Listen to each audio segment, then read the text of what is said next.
WhatsApp guys, this is astrologer Sunil Kumar. दोस्तों, मेरे इस वीडियो में आपका स्वागत है। और आज हम चर्चा करने वाले हैं गज केसरी राजयोग के बारे में। गज केसरी राजयोग क्या होता है, ये कैसे बनता है हमारे हॉरोस्कोप में, कुंडली में, और इसके क्या प्रभाव हमारे जीवन पे पड़ते हैं, इस बारे में हम आज चर्चा करेंगे। तो दोस्तों, गज केसरी राजयोग जैसा कि नाम से प्रतीत हो रहा है, गज माने हाथी होता है और गज केसरी राजयोग का मतलब है कि ऐसा राज करने वाला, ऐसा राजा जो कि एक बलवान शक्तिशाली हाथी पर भी विजय प्राप्त कर सकता है, उसकी सवारी कर सकता है या उसको जो है अपना हुक्म मानने पर मजबूर कर सकता है, ऐसा शक्तिशाली राजा। तो ये तो थी नाम का मतलब, ये नाम का मतलब था कि भाई गज केसरी नाम से प्रतीत क्या होता है, लेकिन ये योग कुछ सिमिलर इसी टाइप का है, इसीलिए इस योग का नाम गज केसरी राजयोग रखा गया है। तो क्या होता है गज केसरी राजयोग, कौन से प्लैनेट्स हैं, कौन से ग्रह हैं जो गज केसरी राजयोग का निर्माण करते हैं हमारी कुंडली में। तो पहला जो प्लैनेट है वो है गुरु, जुपिटर, और दूसरा प्लैनेट है चंद्र यानी कि मून। तो ये दो प्लैनेट्स हैं जुपिटर और मून, जो मिलकर कॉम्बिनेशन बनाकर गज केसरी राजयोग का निर्माण करते हैं। तो आपने हमेशा ये देखना है कि कुंडली के अंदर केंद्र स्थान में, हमारे केंद्र स्थान जो होते हैं, पहला घर, चौथा घर, सातवां और 10वां घर, इन केंद्र स्थान में यदि गुरु और चंद्र की युक्ति हो, कॉम्बिनेशन हो, किसी भी स्थान में हो सकता है, पहले घर में, चौथे घर में, सातवें घर में या 10वें घर में, और वो शुभ स्थिति में हो, तो वो एक गज केसरी राजयोग ज़रूर बनाएंगे, इसका निर्माण करेंगे। और दूसरी जो स्थिति है, हमें ये देखना है कि अगर वो साथ नहीं बैठे हुए हैं, युक्ति नहीं बना रहे हैं, तो वो एक दूसरे पर दृष्टि डाल सकते हैं केंद्र में बैठकर। यानी कि अगर गुरु चौथे घर में बैठा है तो चंद्र का 10वें घर में होना चाहिए, वो एक दूसरे को देखेंगे तो ये गज केसरी राजयोग बनेगा। या फिर गुरु पहले घर में है तो चंद्र 7वें घर में। इसी तरीके से जब केंद्र स्थानों में बैठकर एक दूसरे को देखेंगे गुरु और चंद्र, तब भी गज केसरी राजयोग का निर्माण होगा। लेकिन हम ये कैसे जान पाएंगे कि जो गज केसरी राजयोग बना हुआ है कुंडली में, उसके बेनिफिट्स मिलेंगे या नहीं मिलेंगे और कब मिलेंगे। तो दोस्तों, सबसे पहले क्या देखना है कि गुरु की स्थिति और चंद्र की स्थिति शुभ होनी चाहिए। शुभ का मतलब है ये आपकी कुंडली में बेनिफिशियल प्लैनेट्स होने चाहिए, शुभ ग्रह होने चाहिए, तभी ये आपको शुभ प्रभाव यानी कि गज केसरी राजयोग का जो असल प्रभाव है, शुभ प्रभाव है, वो दे पाएंगे। अगर इनमें से एक प्लैनेट भी, चंद्र या गुरु, दोनों में से एक भी प्लैनेट शुभ नहीं है, अशुभ है, तो गज केसरी राजयोग का कोई मतलब नहीं रह जाएगा कुंडली में और वो कोई असर नहीं करने वाला। तो ये देखना ज़रूरी है कि वो शुभ होने चाहिए। उनकी जो लॉर्डशिप है वो केंद्र की या त्रिकोण की होनी चाहिए, और जो उनके ऊपर किसी बुरे ग्रहों का प्रभाव नहीं होना चाहिए। जैसे गुरु या शनि के गुरु या चंद्र के ऊपर शनि की दृष्टि या फिर राहु की दृष्टि नहीं होनी चाहिए, इनका कंजक्शन नहीं होना चाहिए। तब हम मान के चलेंगे कि जो गज केसरी राजयोग है वो शुभ स्थिति में है और वो जो है रिज़ल्ट ज़रूर देगा और पॉजिटिव रिज़ल्ट देगा। तो ये देखना ज़रूरी है। अगर गुरु के ऊपर या चंद्र के ऊपर शनि या राहु की दृष्टि पड़ रही है या शनि या राहु की युक्ति हो गई है, तो वो गज केसरी राजयोग इतना बलशाली, इतना प्रभावशाली नहीं होगा और वो अपने टाइम पीरियड्स में भी इफ़ेक्ट नहीं दे पाएगा।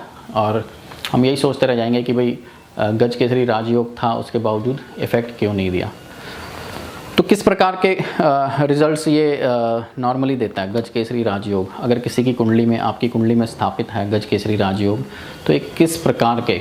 दोस्तों, मैं यहाँ पर आपको एक बात बताना चाहूँगा कि आप ये बिल्कुल मत सोचें कि अगर गज केसरी राजयोग है तो आप बहुत धनवान हो जाएंगे।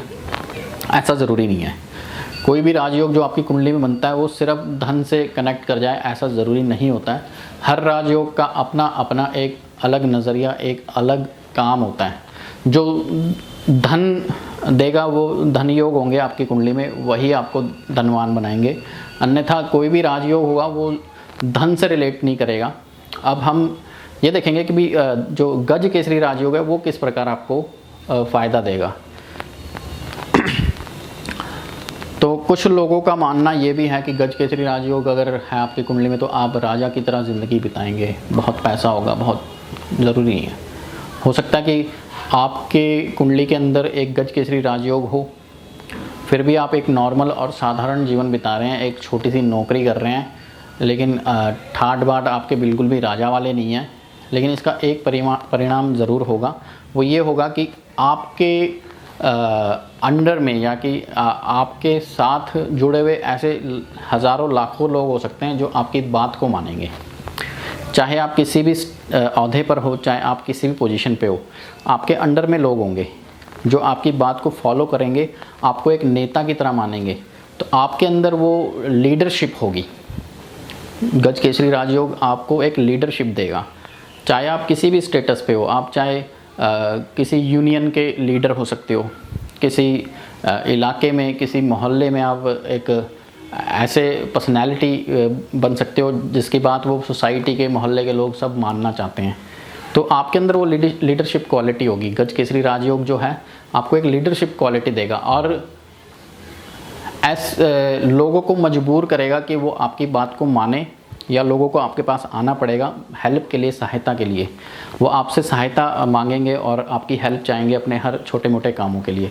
तो एक आपका रेपुटेशन ये बनाएगा सोसाइटी के अंदर, फ्रेंड सर्कल में, और जिस भी फील्ड में आप हो उसमें पूरे सर्कल में आपका एक रेपुटेशन होगा जो कि बहुत मायने रखेगा। आपके कठिन से कठिन जो समय आपका ज़िंदगी का आएगा उसमें ये आपकी रेपुटेशन बहुत काम आएगी जीवन के अंदर। तो गज केसरी आपको इस प्रकार से जो है सहायता करेगा। अब बड़े बड़े नेता और बड़े बड़े पॉलिटिशियंस भी ऐसे हैं जिनके पास धन के रूप में कुछ नहीं होता है, बिल्कुल साधारण लोग होते हैं ये, लेकिन इनके पास लीडरशिप की पावर बहुत बड़ी होती है, क्योंकि उनका गुरु और जो चंद्रमा है वो गज केसरी राजयोग बनाता है, उनके अंदर एक लीडरशिप डेवलप करता है। तो अब बहुत से ऐसे एग्जाम्पल भी होते हैं, जैसे सपोज़ करो कि कोई पियन है, पियन किसी बड़े ऑफिस में पियन है और उसका बड़ा सिक्का चलता है। उसका सिक्का क्यों चलता है? क्योंकि जब भी बड़े ऑफिसर से किसी को मीटिंग करनी है, चाहे वो गवर्नमेंट ऑफिसर हो या प्राइवेट ऑफिसर्स हों, जिनसे मीटिंग करनी है लोगों को, तो सबसे पहले वो पीएन को कहेंगे और उससे रिक्वेस्ट करेंगे, प्लीज़ आप हमारी मीटिंग करवा दीजिए, हमारा अपॉइंटमेंट फ़िक्स करवा दीजिए, किसी तरीके से मिलवा दीजिए। तो उस पीएन की कुंडली में भी इस तरह का योग होगा। हो सकता है गज केसरी राजयोग हो, जिसकी वजह से उसके अंडर में इतने लोग हैं जो उसकी मदद चाहते हैं और उसका लिंक बना हुआ है आगे बड़े लोगों से, जो दूसरे लोगों को उनसे मिलवाने में काम आता है। तो उसकी बहुत पहुंच है, बहुत सिक्का है उसका। वो चाहे औहदे से वो प्यून है, लेकिन उसका जो गज केसरी राजयोग है वो उस तरीके से इसे फ़ायदा दे रहा है, और उसका अगर वो इस्तेमाल पॉजिटिवली करे तो बड़ी अच्छी बात है। आजकल लोग अपने राजयोग का इस्तेमाल जो है, अपनी पहचान का इस्तेमाल पैसा कमाने में भी करते हैं और वो अमीर हो भी जाते हैं।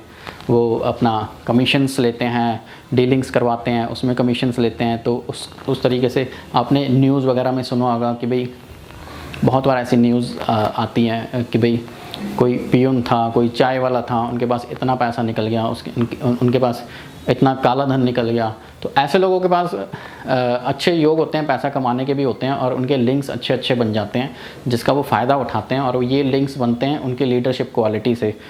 उनके अंदर जो सेल्फ़ कॉन्फिडेंस होता है, जो कॉन्फिडेंस बहुत ज़्यादा होता है ऐसे लोगों के अंदर। तो ये सारी क्वालिटीज़ जो होती हैं इस प्रकार के पॉजिटिव योग जब कुंडली में निर्मित हों उससे आती हैं।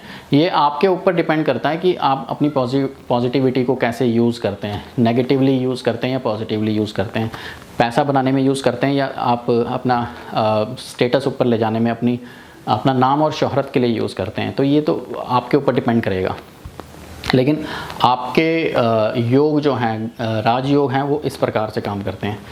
तो अब हम ये देखेंगे गज केसरी राजयोग काम कब करेंगे। बहुत से क्वेश्चंस लोग करते हैं मुझसे, कहते हैं कि भाई फला योग है मेरी कुंडली में, ये कब एक्टिव होगा, कब काम करेगा।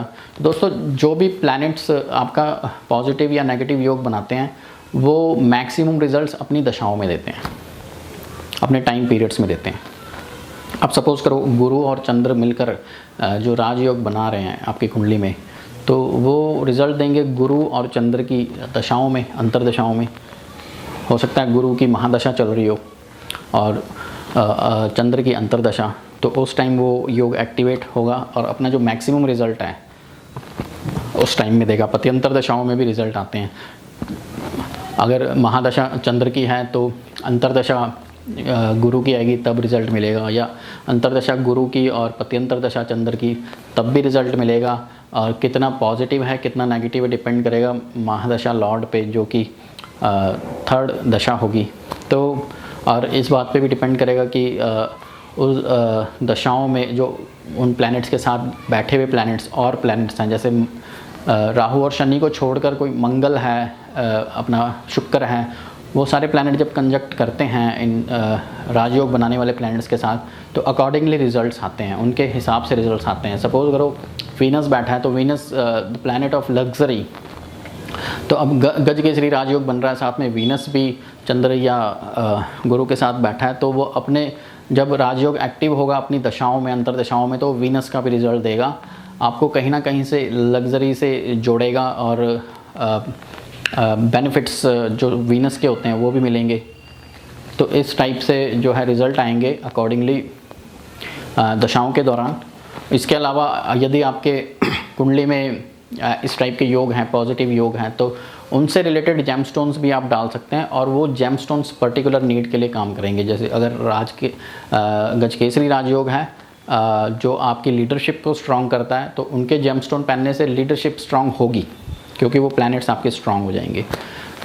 तो जेमस्टोन भी आप डाल सकते हैं, लेकिन ये देखना ज़रूरी है कि वो पर्टिकुलर जो राजयोग आपका है वो कितना एक्टिव है, यानी कि रिज़ल्ट देने लायक है या नहीं है, पॉजिटिव है या नेगेटिव है, ये चीज़ें चेक करना ज़रूरी नहीं है। इतना ही काफ़ी नहीं है कि भाई गजकेसरी राजयोग बन रहा है, चंद्र और गुरु साथ बैठे हैं या आमने सामने बैठे हैं केंद्र में तो बन गया। उनकी पॉजिटिविटी और नेगेटिविटी देखना बड़ा ज़रूरी है। तो ये था मेरा वीडियो गजकेसरी राजयोग के बारे में। मुझे आशा कि आपको मेरा वीडियो बहुत पसंद आया होगा। प्लीज़ मेरे चैनल को सब्सक्राइब कीजिए और लाइक कीजिए। मैं दोबारा हाजिर होऊंगा मेरे नए वीडियो के साथ। तब तक के लिए धन्यवाद। Thank you.